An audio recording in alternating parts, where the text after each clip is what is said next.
Como ya es costumbre, cada semana en Hacemos lo que podemos nos visita una persona destacada en su profesión. Vivencias, recuerdos, anécdotas, actualidad y más. Hoy con Leonardo Abercorn. Fuerte aplauso para él. Buenas tardes, ¿cómo andas, Leonardo? Bien, ¿cómo andas? ¿Andas bien? Bien, todo bien. Se escucha muy bajito, yo te lo acomodo el micro. Ah, ahora sí. Ahora. Ahí Bien, va. bien. Bueno, gracias por venir antes que nada. Se Por valora favor, mucho, por favor, gracias por invitarme. Porque no vivís acá en la esquina, así que... Bueno, tampoco vivo tan lejos. No, es verdad. Pero a veces con el tránsito Sí, y todo, se valora mucho más. Bueno, ¿andás bien? Bien, todo bien. Habitualmente, si no te llaman de un programa de radio a las 4 de la tarde en Universal, ¿qué haces habitualmente a la tarde? Y escribo, básicamente escribo. ¿Escribís mucho? Y la mañana la tengo ocupada Ujú. con mi trabajo principal, que es la televisión. Sí. Desayunos informales. Exactamente. Después vuelvo a mi casa, que es en la ciudad de la costa. Es decir, trato de que si tengo entrevistas para hacer o todo sea a continuación, Lógico. antes de volver, digamos. Tal ¿no? cual. Cualquier trabajo en Montevideo. Tenemos que sea- haberlo grabado a las 10 de la mañana, 10 y Ahí cuarto. sería, un poco Genial. a las 11 ideal. Ideal. Ahí va. Después que vuelvo, bueno, a la hora del almuerzo, en fin, ahí la verdad que yo llevo muy mal los madrugones a las 6 de la mañana, así que ahí ¿No te acostumbraste todavía? No, soy muy noctámbulo. Me cuesta mucho acostarme de temprano. Entonces ahí generalmente me viene un bajón terrible que a veces lo tengo que arreglar con media hora de siesta o algo. Si puedo, lo hago. Te confieso algo. Ahora ya a las 4 de la tarde tengo que estar trabajando de vuelta Claro. y generalmente lo que hago es escribir a esa hora. digamos. Claro. No, rápidamente, cuando yo le comentaba a Richard que me contestaste las 2 y dije, ¿este tipo a qué hora se acuesta? Es verdad, Si me mañana dijo- a las me 8. dijo- O sea, Sí, empieza a no, ponerme a las soy 8. muy A las noctámbulo. 12 de la noche. Soy muy noctámbulo, sí. No podía creer. La verdad, ¿Estás imponente. escribiendo algún otro libro? ¿Se viene otro? Se viene un libro, sí. ¿En serio? Se viene una biografía de Richard Reed. Es Mirá. algo que no sé si alguien lo podría tener Mirá. en mente porque no va en línea con los que más he trabajado. Ah, Digamos. contame de eso, que me interesa mucho. No, ahora no puedo contar nada. No, Porque pero- pero estoy dando una primicia total. ¿Sí? No sabe nadie, digamos. Acabo de dar una Bueno. primicia. Está bien. ¿Pero venís muy avanzado o venís más o menos? No, lo largo porque está ya está casi a término. a término. Sí. Si no, no digo nada. Bien, pero Nunca antes- digo nada bien, antes. de no cosas. diga, sin decir Perfecto. nada y sin vaticinar nada, y seguramente vamos a hablar, cuando lo lances, vamos a hablar de esto, ¿no? O sea, sin vaticinar mucho. Sí. Pero, ¿qué te sorprendió de Richard Reed haciendo la biografía? ¿Y con qué nos vamos a encontrar cuando empecemos a leer el libro? Lo que pasa es que Richard está como, no sé si es que me sorprendió, pero es como que uno, bueno, ahí toma conciencia, digamos, él se transforma en una figura pública en el acto del 1 de mayo, el primer acto del 1 de mayo en la dictadura, en el 83. Estamos hablando de algo que pasó hace Casi 40 casi años. 40 años, 38. 38 años. 38 años, perdón. 38 años, sí. Sí, 38, ahí va. Ujú. Y desde ese momento, del 1 de mayo del 83 hasta hoy, no ha salido de un primer plano. Es decir, en algunos momentos, que es algo que el libro explica, bajó un poco su presencia pública, pero muy poco. Siempre siguió siendo una figura importante y hay muy pocas personas que han estado casi estos 40 años en el primer plano. Uno que se me ocurre es Sanguinetti, obviamente. Los demás o fallecieron antes o se han retirado o no están. Los dirigentes sindicales de aquel momento no hay ninguno que haya perdurado hasta hoy. Es impresionante, digamos. Es decir, entonces su vida es un recorrido también por la historia del Uruguay de los últimos 40 años. Y después tiene muchas historias, muchas historias, ¿no? Muchas. Porque el mundo sindical es muy rico, pero él estuvo también en negocios que hizo él, estuvo en el carnaval, estuvo en el fútbol, emigró, fue migrante, es decir, tiene historias Y por es un todos tipo lados. muy pintoresco también, ¿no? Sí, Épico, muy pintoresco. Es un líder sindical muy Con carisma también, ¿no? Si quiere. muy carismático y muy también heterodoxo, ¿no? Las cosas que él ha hecho, bueno, que el libro cuenta ahí, no son las más normales dentro del mundo sindical, digamos. Ujú. Bien, así que próximamente. Sí, Llegás hay que llegar a fin de año, Ahí sí. va, eso te iba a decir, antes de Sí, que termine porque- el año. O me mata Richard, la editorial, me mata todo el mundo. Ya está muy atrasado. Está. Está Entonces, atrasado, tengo que así terminarlo de una vez. Próximamente vamos a hablar de Por eso también lo largué para ya comprometerme en público. Ah, digamos, sí, ahora porque sí. ya no puedo más, tiene que salir. Bárbaro. Así que bueno, a la brevedad. Bueno, Pero yo soy Leo, muy obsesivo con los trabajos y una alternativa era hablar con Richard, que tiene muchas historias, él mismo, y que aparte es muy inteligente y muy su manera de pensar es muy particular. Entonces esa era una alternativa, que es un libro relativamente fácil. Pero yo soy muy obsesivo con las cosas que hago y ya hablé con 50, las conté el otro día, son más de 50 personas que entrevisté para reforzar lo que él cuenta. o para buscarle otras miradas, Ahí va. otros datos. Entonces al final todo lo que parece sencillo termina siéndome mucho más complicado de lo que yo pienso, porque al final le meto más de lo que yo mismo pensaba que le iba a meter. Claro. Mira, eso me viene de la mano con lo que le iba a preguntar, que tiene punto de contacto. Algo medio actual, lo que pasó el sábado en la tarde, cuando sale esta noticia que acapara, ¿no?, toda la opinión pública respecto a la inminente salida de Tavares. Y se hablaba de que era un hecho de que Tavares ya no estaba y que ya había nombres en la mesa. Sí. Entonces, uno de alguna manera, eso que decís de buscar muchas fuentes, y cómo ahora, y no por este hecho particular, pero es el más reciente, se tiran noticias sin a veces estar 100% chequeadas, y cómo genera eso y cómo repercute en la opinión pública, justamente. Es todo un tema, ¿no? Porque nos interpela a los periodistas. Yo lo que veo es que se ha generado algo, primero, que competimos por la velocidad, ¿viste? Tratamos todos de ser los primeros, que eso existió siempre en el periodismo, porque obvio, dar una primicia siempre fue un valor, fue un mérito. Pero lo que pasa ahora es que en las redes están los periodistas, están otros que no son periodistas, está todo el mundo en las redes. Entonces de repente alguien dice, adiós Tavares, es decir, ya no solo competís con tus colegas, competís con todo el mundo. Y los demás no tienen obligación de chequear porque no son periodistas, pueden poner lo que se les cante. Y el periodismo entró como en una dinámica de competir también con la gente. Competir por la primicia. Sí, pero solo por el mero hecho y también de ganarle al que ni siquiera es periodista. Y bueno, este fue un caso, digamos.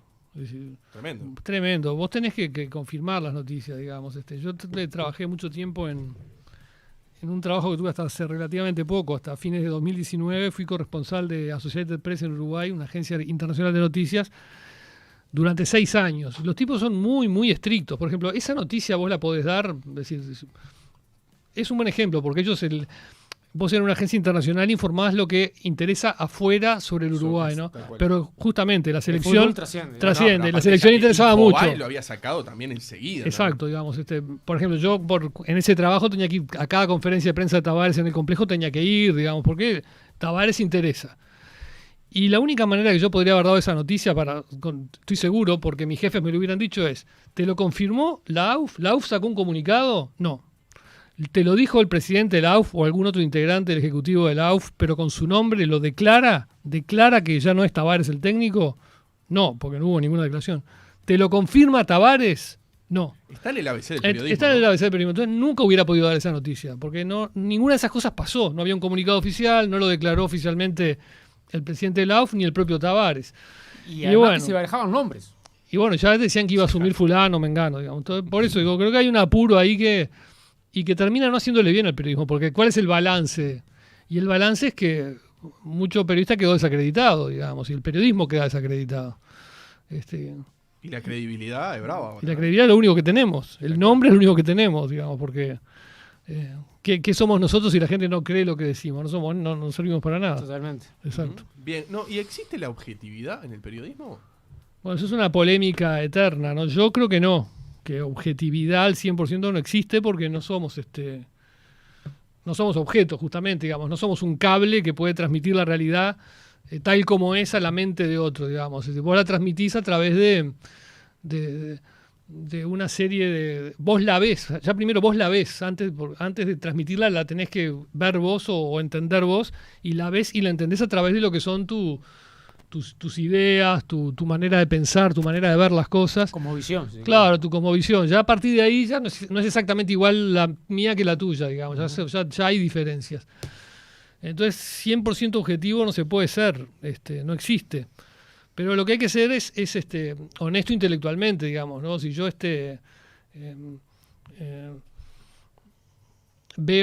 voy a tratar de transmitir un episodio, un hecho, una realidad, no puedo ocultarle a la gente cosas que estoy viendo, cosas que son importantes, es decir, no puedo hacer trampas. Entonces yo creo que objetivo no puede ser nadie, pero hay que ser honesto, digamos. Esa es como mi definición del asunto. Y pasa, porque uno ve en Argentina, por ejemplo, creo que es el caso más cercano y más evidente, de que uno, dependiendo de lo que escucha o lo que ve, ya se da cuenta para qué lado patea, ¿no? Está como muy radicalizado. ¿Eso ves que en Uruguay podríamos llegar a tener algo así? Yo creo que en Uruguay vos también, vos, por ejemplo, leyendo El País y leyendo Brecha, no de ahora, sino hace mucho tiempo, vos también entendés más o menos para qué lado juega cada uno. Pero creo que no se acerca en nada a lo de Argentina, en lo cual se han ido a un extremo que no... Pero son los dos, eso mismo. Claro, extremos. Dos extremos que yo Pero creo salvaje. que... Sí, salvaje, digamos, en el cual ya... yo tengo por costumbre al salir del canal, a veces, no todos los días, pero a veces pongo Radio Argentina, que en el auto, la radio del auto me la agarra bien, y hago zapping, ¿no? No sé, la 10, por ejemplo, es una radio kirchnerista, Mitre es una radio... macrista, por decirlo de una manera, ¿no? Y derecha e izquierda. Sí, ahí están... Está La Nata, ¿no? Sí, La Nata está en Mitre y está. también Rivadavia es otra antigobierno actual, después Radio Nacional es una que es pro gobierno actual. Vos escuchás y no hay nada en común, porque es decir, vos agarrás El País y Brecha, por seguir con el mismo ejemplo, y los temas van a ser más o menos los mismos.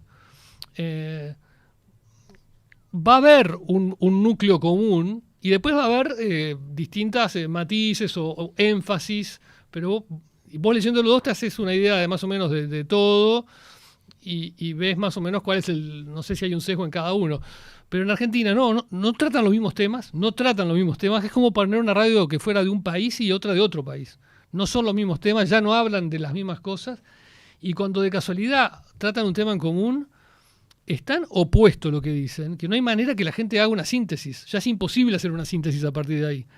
Y bueno, creo que el periodismo se metió ahí en un camino que es muy, muy complicado, porque si la gente no puede decodificar lo que vos estás diciendo, si ya es imposible hacer una síntesis de lo que estás diciendo, vos acá agarrás un medio que ya sabés para dónde tira más o menos, y entendés y de repente le sacás el IVA. Vos mentalmente decís, bueno, acá le están pegando un poco más a fulano, Sí. porque es la tendencia. Pero vos el tema lo podés más o menos seguir, le sacás el IVA.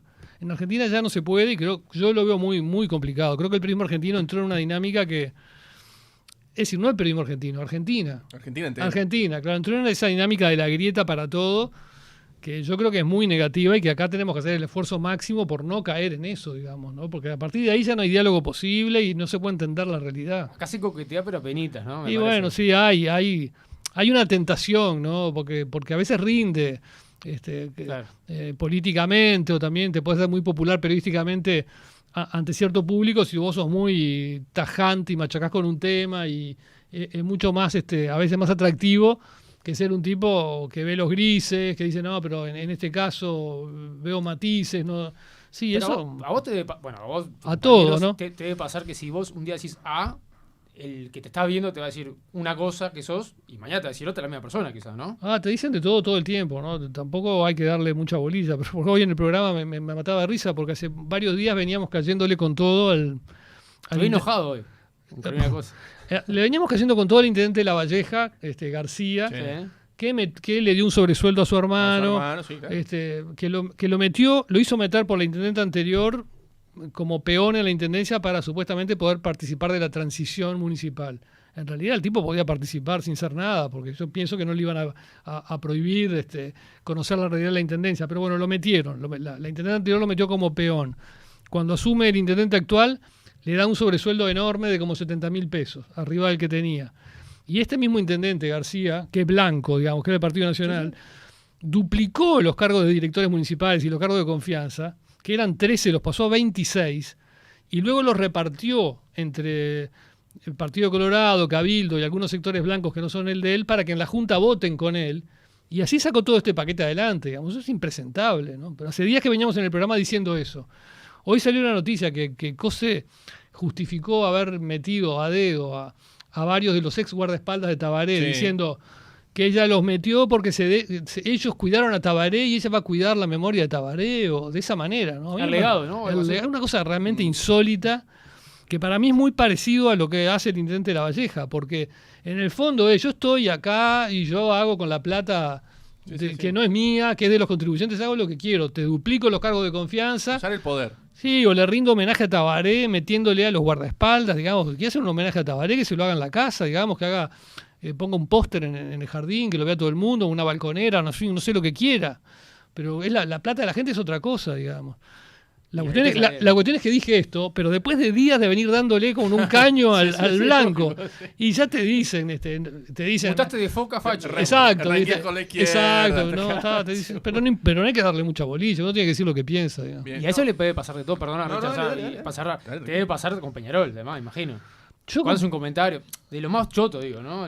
Sí, bueno, pero ahí yo soy hincha de Peñarol, ¿no? En las redes opté ya hace bastante por, salvo alguna recaída que tengo, que si lo hago es porque justamente violé mi propia decisión, es no tuitear, no hablar de fútbol, digamos, ¿no? O por lo menos menos de Peñarol o de Nacional, digamos, evitarlo, digamos, ¿no? Yeah. Porque uno se hincha y no tiene sentido. Sí, digamos, sí. No. Y en la televisión a veces se sale el tema del fútbol, pero ahí un poco juego con el personaje de que soy hincha de Peñarol y se mate esa batalla que Nacional. Claro, un poco sí, pero no pretendo que mi opinión del fútbol, claro, un poco es, ahí, exactamente. Perfecto. No, ¿sabes qué? Ahora te iba a hacer dos en una. Recién hablaste de los medios. Quería preguntarte, viste que te pregunté por la objetividad, ¿es lo mismo ser objetivo que imparcial? No es lo mismo, ¿no? ¿Cuál es la diferencia? Sí, a ver. Objetivo, yo creo que quiere decir la capacidad de transmitir los hechos tal como son. Que la gente te lo pide. Te dice, vos tenés que ser objetivo, tenés que transmitir los hechos tal como son. Y eso es lo que yo creo que es imposible. Que es imposible porque decir, aunque sea el episodio más banal, sí, un choque acá en la esquina de la radio, un choque que no hay heridos, 2 autos que chocan, así, una cosa sencilla. Si lo contamos, no lo vamos a contar exactamente igual. Y ya contar esas cosas más complejas, ya las diferencias entran a notarse más.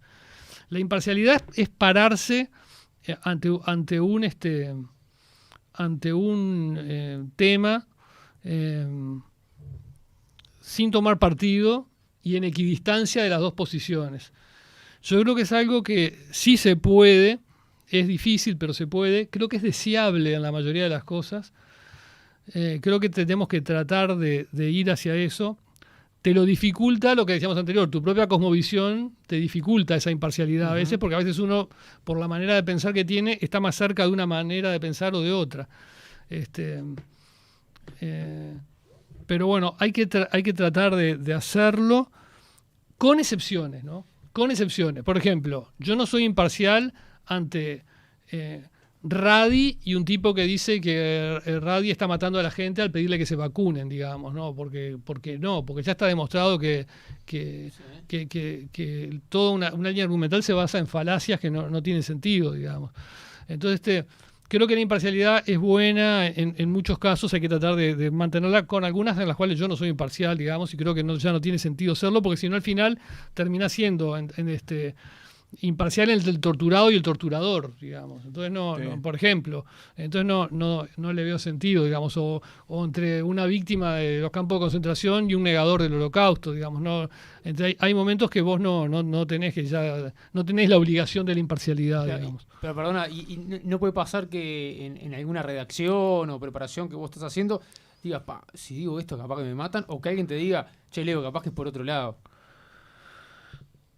No sé. No entiendo la pregunta. Claro, que si vos estás diciendo esa noticia, vos tu cosmovisión, tus valores, lo que vos digas de esa noticia, capaz que Richard lo habrá sido de otra manera, posiblemente. Pero quizás lo redactás y capaz que se lo mostrás a otra persona, un compañero, y decís, che, es por acá. Bueno, yo podría... Capaz que hay ciertas cosas que a vos te pueden ayudar para tener un mejor trabajo. Bueno, yo siempre en la época que trabajé en redacciones, que fueron muchos años, y bueno, de algún modo Desayunos es una redacción también, que lo aprecio eso.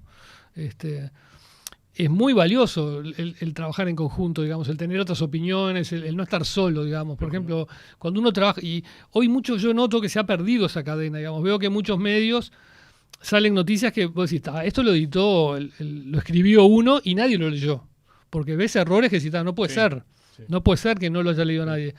Yo creo que eso es muy, muy positivo, ¿no? Porque muchas veces lo que vos ves, justamente, es tu manera de ver. Pero alguien te dice, mirá, te estás salteando, yo qué sé, tal cosa, digamos, ¿no? Por ejemplo, no sé, muchas pueden pasar, digamos. Sí, lógico. Y ahora hablando un poquitito de periodismo, y me dijiste, viste que pusiste el ejemplo del País y Brecha, ¿no? Sí. ¿Existe la libertad de prensa? ¿Como libertad de prensa? Bueno, en las leyes existe el 100%, y no es una cosa menor, digamos. Sí, pero digo, por donde vos te toca trabajar en el medio. Sí. En Brecha, ponele, o en La Diaria, o en El País, sí, o en no quiero hablar de... te dije en nivel general, de un lado y del otro, como vos dijiste, ¿no? Pero digamos, vos sabés qué línea tenés que seguir. A ver, por un lado, que existan las leyes me parece una cosa muy importante porque no existe en todos lados y no existió siempre en Uruguay tampoco. Entonces, tener el respaldo para decir lo que uno quiere, donde quiera, eso no es nada menor, es súper importante. Lo digo porque la gente más joven, ustedes son más jóvenes que yo, que no vivieron la dictadura, a veces lo minimizan, no es nada menor, es súper recontra importante, eso por un lado. Cuando no lo tuvimos era terrible, digamos, era terrible. Yo prácticamente no ejercí el periodismo en la dictadura, porque cuando empecé ya se terminaba. Publiqué 2 o 3 notas en la dictadura, ya al final, muy joven, y cuando ya estaba en el horizonte de las elecciones y el retorno a la democracia. Pero sí viví, es decir, sí fui joven y adolescente y estudié en la dictadura. Y era terrible, eso era terrible, realmente terrible que se hubiera censura previa, que las cosas se revisaran a ver qué se podía decir o qué no. La dificultad para informarse, poner un informativo en la televisión y que no hubiera noticias, se leían los comunicados de las fuerzas conjuntas, esas eran las noticias, digamos. Eso fue un periodo muy oscuro, muy terrible, y hoy tenemos toda una libertad garantizada y es algo muy, muy importante. Ahora, tu pregunta yo la entiendo, en lo concreto, ¿existe? Claro. Bueno, en lo concreto siempre hay limitaciones, digamos, ¿no? Hay algunas limitaciones. Pero yo creo que sí que hay libertad de prensa, en el sentido, yo, por ejemplo, estaba escribiendo hasta hace poco en El Observador y ahora estoy escribiendo en La Diaria, digamos, y a mí nadie me toca nunca nada, porque no lo aceptaría que me tocaran las notas, digamos. Los medios tienen líneas, digamos, ¿no? Yo creo que los medios, si yo dirigiera un medio, cosa que no ocurre desde hace muchos años, porque lo último que dirigí fue el suplemento ¿Qué pasa? En el diario El País, cuando era un suplemento, y del cual me fui me fueron en el 2000... 8, 2009, ¿no? No, antes, 2006, de 2000 a 2006 estuve. Si yo dirigiera un medio, mi línea sería muy minimalista. Mi línea sería con la democracia, con el pluralismo, con la libertad de decir, y lo más desapasionada posible respecto a los partidos, a las grandes corrientes, lo más lejano que uno pudiera para, bueno, por supuesto, yo digo con la democracia. Si estoy con la democracia, en la sección internacional va a salir una nota que diga que Nicaragua hoy no es una democracia, en fin, y eso va a hacer que alguna gente diga, entonces no sos tan imparcial porque ya te agarraste, bueno, pero es mi manera de verlo, pero yo lo veo como un compromiso apenas mínimo con 3 o 4 ideas básicas. Yo creo que si vos ya te afiliás a un partido, digamos, ya tenés una línea que coincide con la de un partido, ya empezás como te complica la existencia. Ya empezás a quedar condicionado. No digo que esté mal, de hecho la enorme mayoría de los medios uruguayos están de algún modo más o menos alineados con algún partido. Y es la historia nuestra, porque así Valle y Ordóñez fundó El Día, así se fundó El País hace 100 y pico de años y se lo fundó como un diario del Partido Nacional, en fin. Entonces, bueno, venimos de esa historia. Yo creo que en el largo plazo, a mí me pasó una cosa que siempre la cuento que es curiosa, que es trabajando en El País.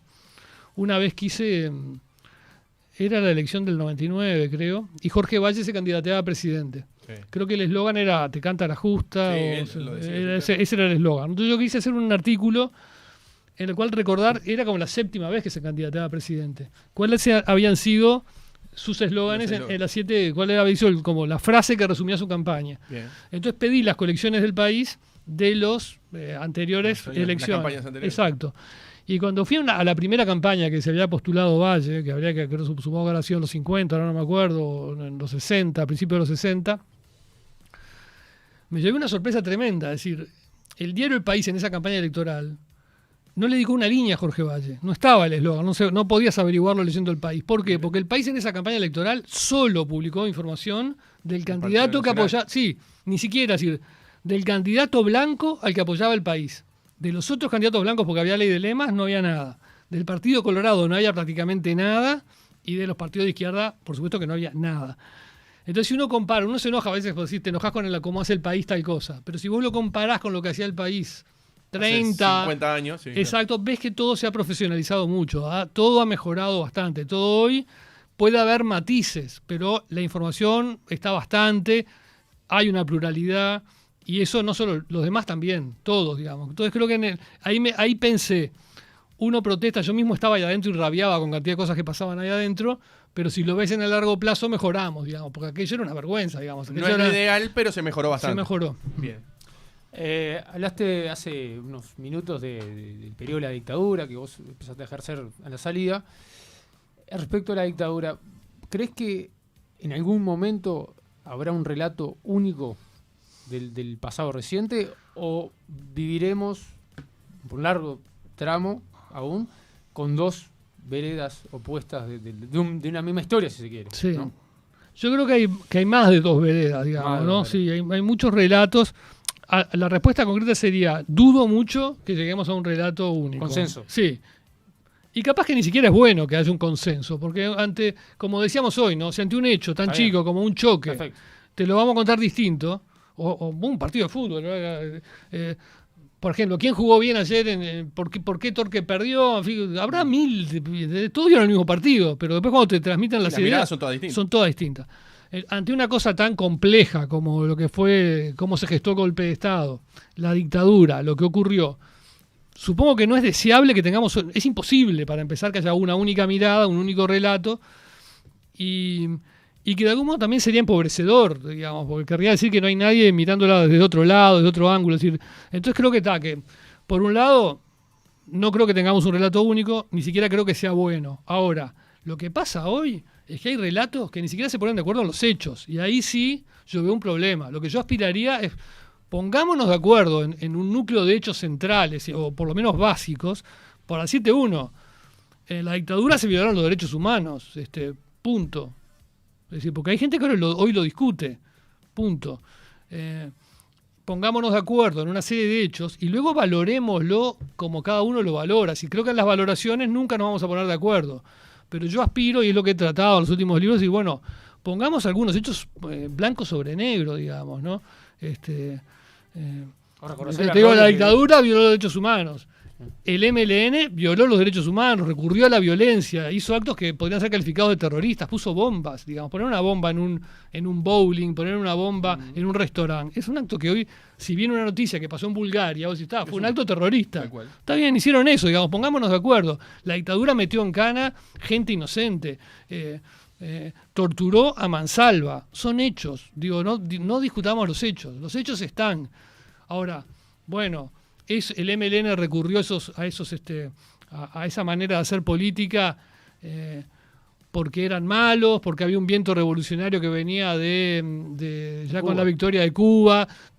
Los dos fueron títeres de Estados Unidos y la Unión Soviética en la Guerra Fría. Digamos, hay mucha cosa para considerar que cada uno le dará más valor o más importancia. Entonces mi respuesta creo que no. Creo que relato único no va a haber, creo que no sería bueno, pero lo que tenemos que por lo menos es ponernos de acuerdo en 5 o 6 puntos clave. Claro, está bien. Yo no iba tanto a eso, está bien. Capaz que me expresé mal, sino en reconocimiento de ambos lados, quizás, para generar... De esos hechos. Exactamente, para Sí. ponernos de acuerdo. Che, mirá, Bueno. la verdad que sí, la embarramos en esto y no, fue culpa de...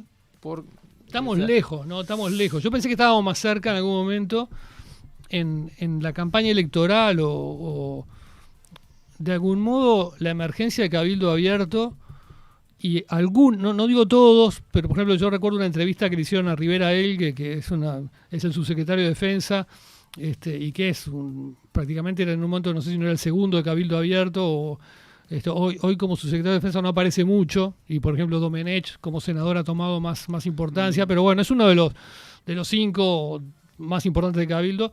Una entrevista que le hicieron en La Diaria, donde decía una serie de cosas sobre la dictadura que yo no las oía expresadas de esa manera desde la dictadura. Es decir, replicaba el discurso de la dictadura. Los muertos fueron muertos solo porque lamentablemente en algún interrogatorio a alguien se le fue un poco la mano, no era algo deseado y solo así, bueno, no porque apareció el cadáver de Julio Castro con un tiro en la cabeza, por ejemplo, sí fue ejecutado.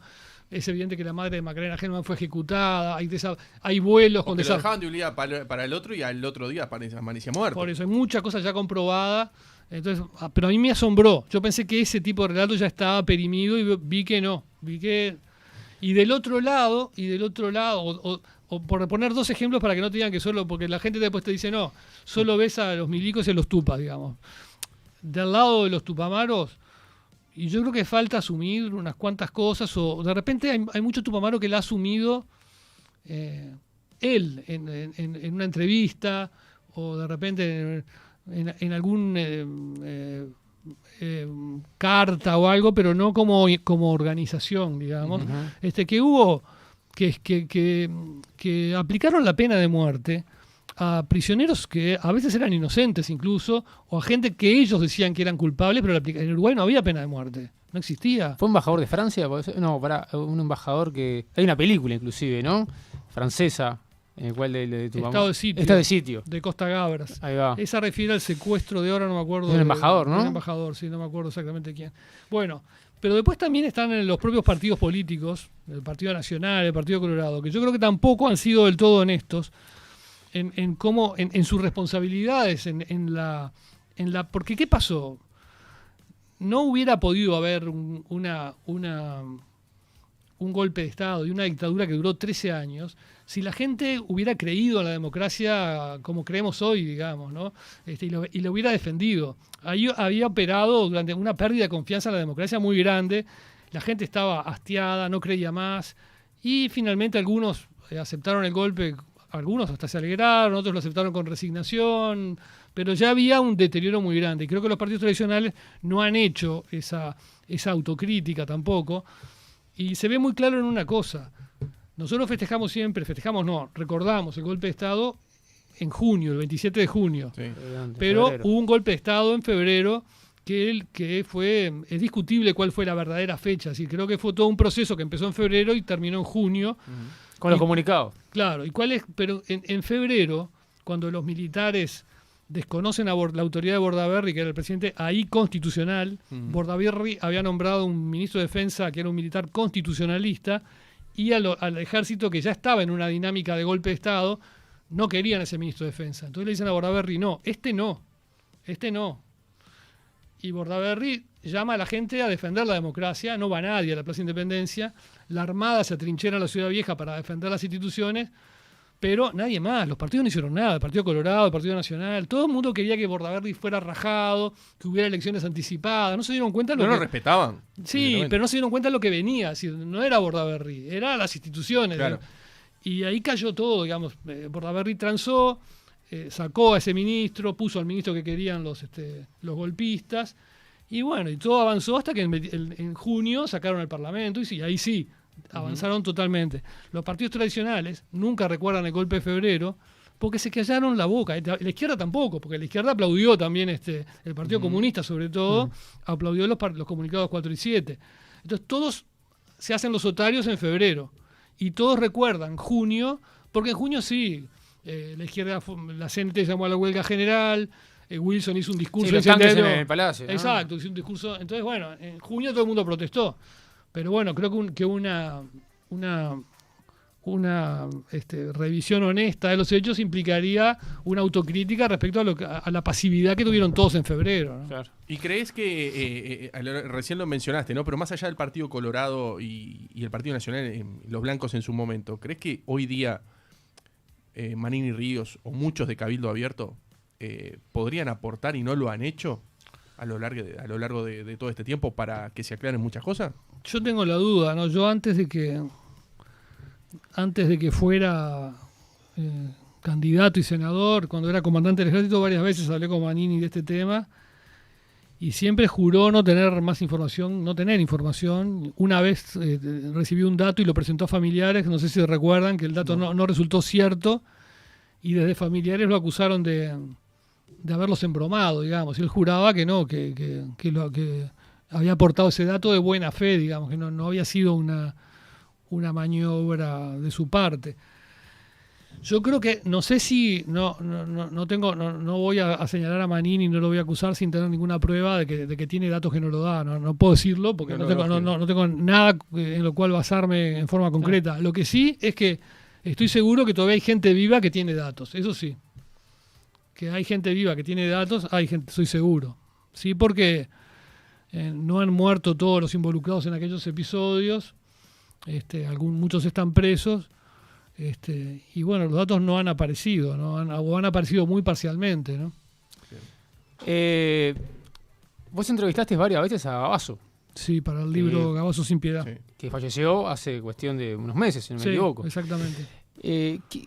Desde vos como periodista, el profesionalismo, obviamente, ¿no? ¿Cómo es encarar ir a la casa? Supongo que era en la casa que se entrevistaste. No, lo entrevisté en la casa nunca, lo entrevisté él en ese momento estaba preso.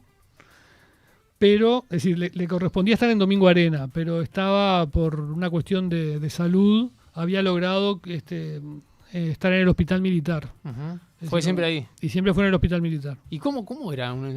Digo, no debe ser fácil. No. Uno imagina, ¿no? Con un tipo que tiene todo eso que sí, obvio, que es el símbolo del mal, o representaba el mal de la dictadura en forma personificada, ¿no? Porque uno piensa en el peor represor o en el símbolo de la tortura y del abuso a los prisioneros, y siempre venía la palabra Gavazo, ¿no?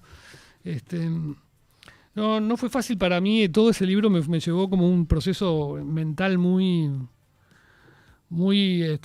complejo, que lo puedo contar, es medio largo, pero lo cuento. Claro.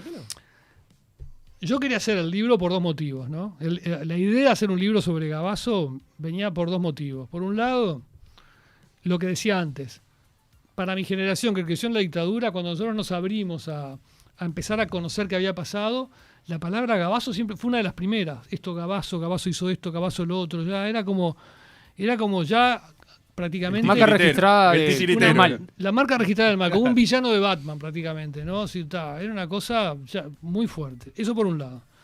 Por otro lado, yo había hecho un libro antes, que es el libro Milicos y Tupas, que ese libro cuenta la vida de 2 tupamaros y un militar, pero que el momento como cumbre del libro, la parte más reveladora, es cuando los 3 coinciden en un cuartel de artillería, el militar como oficial de ese cuartel, el militar es el coronel retirado Luis Agosto, y los tupamaros caen presos en ese cuartel, que eran Armando Miraldi, un profesor de historia, y Carlos Conque, un contador. Y lo que ocurre en ese cuartel, que es en el año 72, antes del golpe, es la famosa tregua entre militares y tupamaros, de la cual nadie habla, porque justamente no le conviene ni al discurso de los militares ni al discurso de los tupamaros admitir todo lo que pasó en esa tregua. Pero bueno, existió. Ellos, los 3, cuentan su peripecia en esa tregua. Y para resumirle, y aparte para no spoilear el libro, léanlo, Milicos y Tupas. Cómprenlo. Cómprenlo.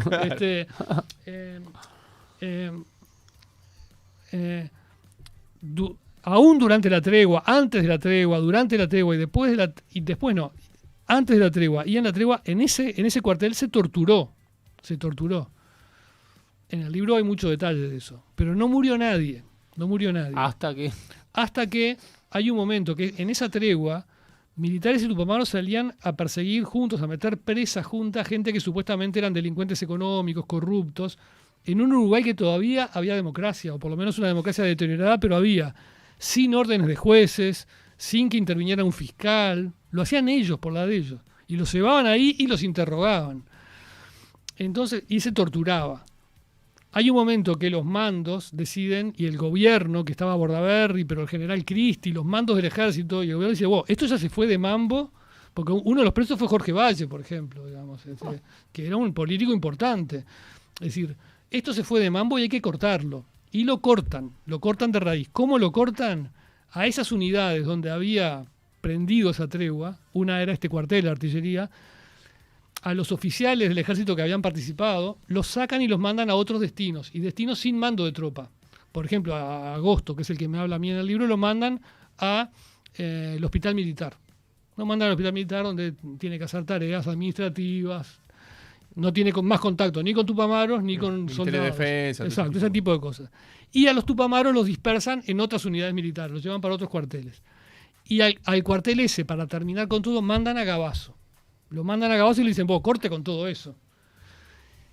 Gabazo me lo cuenta en el libro, justamente. Corten con todo eso. Y apenas llega Gabazo, hay 2 muertos en ese cuartel. Antes había torturado, pero no había muerto nadie. Llega Gabazo, la tortura recrudece un límite que no era lo que se hacía, y enseguida hay 2 muertos. Pero como mi libro ese contaba la vida de Agosto, de Conque, de Miraldi, yo no me detuve, yo nombré eso, conté eso, pero luego el libro siguió por las vidas de ellos que tomaron otros rumbos. Pero en mí me quedó la idea, tengo que contar qué pasó la línea Gabazo, qué pasó cuando llegó Gabazo, cómo fue posible que donde no había muerto nadie, enseguida murieran Esa 2. otra visión que hablamos hoy. Entonces, bueno, ahí empezó mi libro también. Entonces, mi primera idea, es decir, el libro quería, por un lado, seguir la línea de Milicos y Tupa, seguir esa historia, qué pasó en ese cuartel cuando llegó Gabazo, cómo fue posible que murieran 2. Uno era Roberto Comensoro, el del Tribunal de Honor, el otro era Eduardo Pérez Silveira, que está desaparecido hasta hoy, y por otro lado, explicar al villano absoluto, explicar al símbolo del mal. Esa era la idea de mi libro. Entonces, ¿cómo lo pensaba hacer yo? Yo lo pensaba hacer con testimonios de gente que lo hubiera conocido y Gabazo había sacado una autobiografía, que es un libro muy gordo que se llama justamente Mi Testimonio, creo que se llama. Es un libro que está la cara de él en primer plano.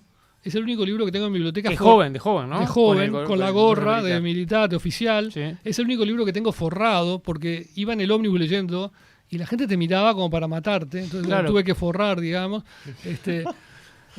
Entonces mi fantasía, porque no me quería encontrar con Gabazo, era tan fuerte que yo en realidad no tenía muchas ganas de sentarme frente a él, no sabía muy bien. Y entonces yo pensé, puedo hacer el libro hablando con gente, documentándome con documentos, y lo que él... La voz de él, que tiene que estar, él tiene que explicarse, la tomó de su libro, de lo que él ya contó. Bien. Así fue como inicié el libro. Ahora hubo un momento que me di cuenta que no servía. No servía porque en el libro de él es un libro muy particular. Él, por ejemplo, te pone porque falleció, como decíamos, 15 páginas de un concurso de equitación que ganó cuando tenía 20 años, hay 10 páginas, y de repente del tema central de cómo trataba a los prisioneros hay 3 renglones. Es decir, va manejando, eso por un lado. Bueno. Lo cual es medio lógico. Lógico. Pero por otro lado, él era un experto de lo que se llama contrainteligencia, es decir, él de manejar... Cuando empecé el libro, un experto en temas militares me dijo, ¿estás seguro que te vas a meter en eso? Le dije, tengo ganas. Me dijo, te va a costar. Le digo, ¿por qué? Porque Gabazo es experto en contrainteligencia, me dijo. ¿Qué quiere decir? Le digo, ¿me va a mentir? No, es más complicado que mentir. Te va a decir cosas que son verdad, bicicletearla, como decía. Pero te va a llevar a callejones que no son sin salida, o cosas que son verdad que llevan a conclusiones que no son ciertas. Es el manejo de la información de una manera inteligente, pero tendiente a que el otro se equivoque de alguna manera. ¿Y sentías miedo, güey? Pero déjame terminar esto. Y el libro de él, Mi Testimonio, Sí. es perfecto en ese sentido. Por ejemplo, te pongo un ejemplo. Él ahí cuenta cómo eran sus años en la escuela y en el liceo. Sobre todo en el liceo cuenta bastante. Y nombra a algunos compañeros. Yo cuando lo leía, cada vez que aparecía un nombre, lo subrayaba y me anotaba en una libretita. Hay que buscar a Juan Gómez, que fue compañero de banco en sexto de escuela, ¿no? Todos esos nombres que yo me anoté, todos habían muerto, todos se habían ido del Uruguay hace 50 años y era imposible saber dónde estaban, o eran personas inencontrables, porque se llamaban Juan Gómez, por ejemplo, que hay 3 millones de Juan Gómez, digamos, cosas así.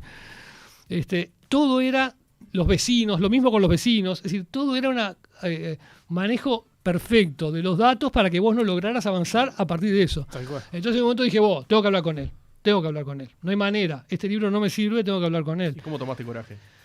Y bueno, tampoco era para tanto, sabía, por un lado, digamos, hay que ir a hablar, los periodistas hablamos con gente que nos gusta más y con gente que nos gusta menos, todo el tiempo es así, digamos. Yo trabajando en el semanario Búsqueda, por una vez con un colega, Gerardo Lizardi, fuimos a entrevistar a Pinochet. ¿La entrevistaste a Pinochet? Sí, no sabía a Pinochet. ¿En dónde? Vino acá... ¿En 92? Cuando vino a Piriápolis. La vez que supuestamente había venido a avisar para limpiar a él. Exacto, supuestamente vino, en aquel momento lo que dijo era que venía a saludar a Bordaberry, que venía a saludar viejos amigos, y ese era el supuesto. Después supimos que algo con Berríos tuvo que ver. El coño Berríos, que apareció en el Pinar, ¿no? Sí, o vino a sellar la suerte de Berríos, o vino, digo, evidentemente tuvo algo que ver. Pero bueno, decidí hablar con él, y por suerte me recibió.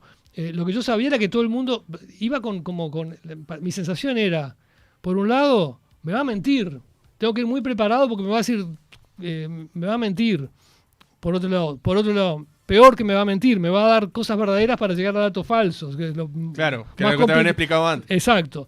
Y la tercera es, la gente que va a leer este libro lo va a leer con 200 ojos, pensando si yo le vine a hacer un favor a Gabazo, si yo le di la palabra para espiarlo, él va a querer espiarse, la gente me va a juzgar por el resultado. Tenía no era una tarea fácil, digamos. ¿Y cómo la preparaste?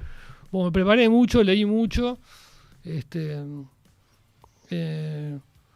me concentré, iba muy concentrado, él era bastante simpático, que parezca difícil para la gente digerirlo así, pero en un encuentro personal, así, mano a mano, en principio él trataba de mostrar su mejor cara, que era no estaba de punta en contra mío, se mostraba como una persona afable de alguna manera. Él aceptó, bien, la entrevista. Aceptó.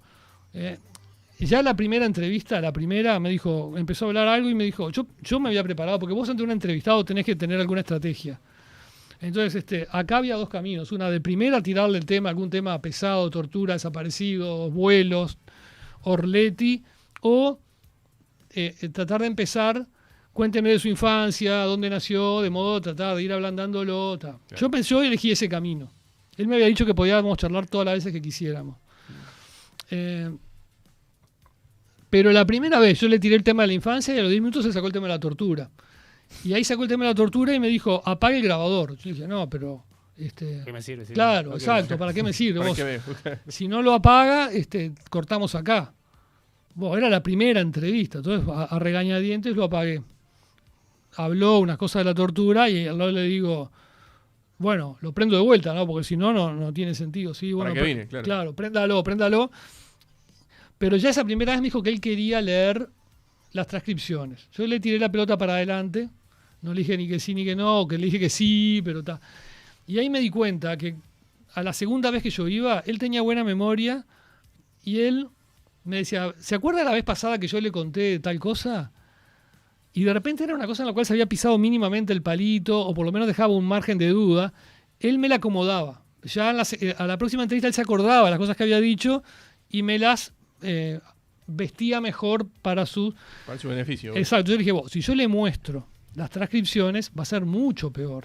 Es decir, se va a dar cuenta de todo y todo lo va. Entonces no se la mostraba, claro. No se la mostraba. A la quinta vez que no se la mostré, me echó. Es decir, no fue al final como yo creía, infinitas.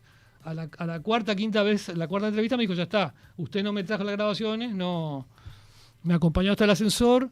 En el ascensor me hizo la sonrisa esa, que era su marca registrada, como, sí, claro. Como diciéndome, te jodí y me tuve que ir. Y ahí terminó.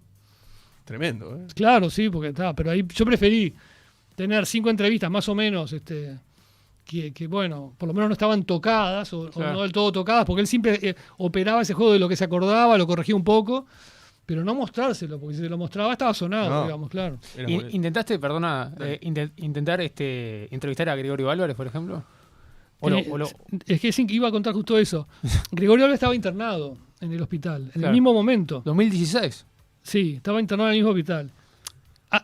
Gabazo estaba muy bien de salud, es decir, había tenido algún problema menor, o yo no sé si menor, porque no conocía su historia clínica, pero él no estaba en cama, estaba siempre de pijama, pero parado, tenía un escritorio, tenía una habitación grande en la cual él estaba, iba a la heladera, servía cosas, estaba sonriente. Está mejor que nosotros, ¿no? Estaba bien, digamos. Más allá de que cometió todo lo que cometió. Capaz que tenía una enfermedad, pero estaba bien y de hecho vivió unos cuantos años más. En cambio Álvarez, un día yendo a la habitación de Gabazo me encontré es decir, lo vi, no me pareció conocido, lo miré, era una persona que estaba muy ya... Demencia senil, ¿no? Estaba muy como decrépito, sí. Siendo cruel, digamos, era una persona que estaba muy anciana y deteriorado, pero me pareció algo que era conocido. Y el enfermero me vio y me dijo, con la cabeza que sí, me dijo, porque yo dudé. Y el enfermero se dio cuenta y me dijo, dale para adelante que exacto, yo ahí me presenté. Porque el enfermero lo acompañaba, estaba como esa caminata que hacen los enfermos por el pasillo para caminar algo. Sí. Eso es lo que estaba haciendo Álvarez, que de verdad estaba enfermo, claramente. Y le dije, yo soy fulano, soy periodista, mire, justo estoy haciendo un libro, no sé qué. Sí. 2 por 1. Claro, 2 por 1, era pero no aceptó decir nada. No aceptó. Pero- No, y cuando le dije que era periodista, ese veterano que estaba, me sale esa palabra que es dura, pero bueno, decrépito. Bueno, fue Maduro también. Digo. Bueno, sí, por supuesto, pero a mí me gusta respetar a todo el mundo. Ah. Pero bueno, no me sale otra. Cuando dije que era periodista, los ojos Te detestás. tomaron el El brillo odio. de odio El que brillo de tenía odio. exactamente contra la prensa y en la respuesta que me dio fue brutal. El desprecio que me... ¿Pero qué te dijo? Que no, que él no hablaba con periodistas, pero con mucho desprecio, digamos, ¿no? Como diciendo, Pero como todavía- diciendo, rájese de acá, digamos. Yo... Es decir, Claro. mostró como su orgullo y todavía Tremendo. su fuerza, digamos. Mirá. Él era archienemigo de Gabazo, por eso era interesante, porque... ¿Y estaban ahí? ¿Se cruzaban? Y no sé si se cruzaban. Ah, yo no lo era vi. una cámara oculta, ¿no? Yo le conté a Gabazo que me lo encontré y Gabazo me dijo, yerba mala nunca muere, digamos, porque eran... Imagínate. La carrera... Aparte, qué nenes, La carrera, esto es algo que, bueno, en el libro está, pero creo que la gente no, como que los asocia, claro, los dos son símbolos de la dictadura, Lógico. la gente los asocia Lo en asocia como- conjunto. Exacto. Pero cuando Gregorio Álvarez asume la comandancia del ejército, que creo que es en el 80, 81. 81, Septiembre 81. ahí va, Gabazo encabeza un complot en contra.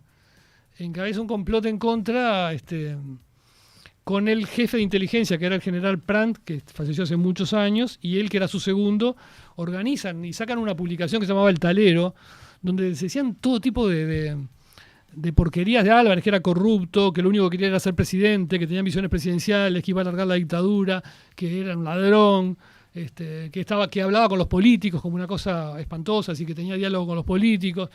Y lo que pasó fue que hubo un choque, un auto que llevaba la edición del Talero chocó, y eso permitió que la policía confiscara, y Álvarez logró seguir desarticular el complot a través del choque ese, Mirá. de quién manejaba el auto, todo, saltó todo el hilo, y ahí Brandt fue sometido a Tribunal de Honor y Gabazo fue dado de baja. Fue en el año 76.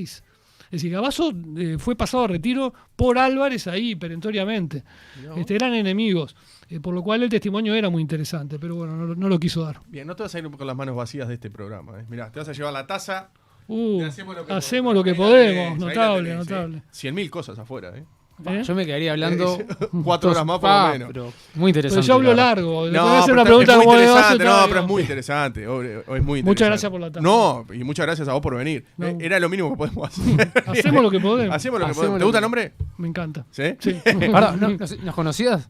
Sí, obvio. Pero Sí, escucho, sí, los conocía.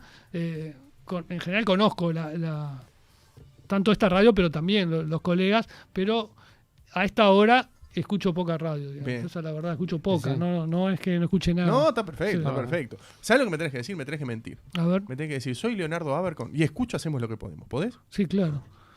Soy Leonardo Abercon y escucho Hacemos lo que podemos. Fuerte el aplauso para Leonardo. Fuerte el aplauso. Gracias por venir, Gracias por invitarme. 5 de la tarde en punto. Nos vamos a la pausa y hasta las 18. ¿Qué hacemos? Hacemos lo que podemos. Ahí está. ¿Cómo explicarlo? ¿Cómo contarlo? Si igual no me lo van a creer. Nos vamos a una breve pausa. Aprovechá para seguirnos en las redes. Buscanos como Hacemos lo que podemos en Instagram, Facebook y Twitter. ¡Frutilla! 970 Universal.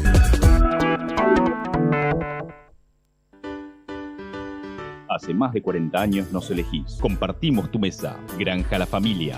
Agroindustria Uruguaya. Contamos con las mejores carnes de cerdo magro de nuestros propios criaderos. Granja La Familia. Carnes de cerdo y chacinados de confianza. Yo creo que si probás este modelo te va a gustar mucho. Es justo lo que precisás. Sos chef, ¿no? Subite y vas a ver. Prendelo.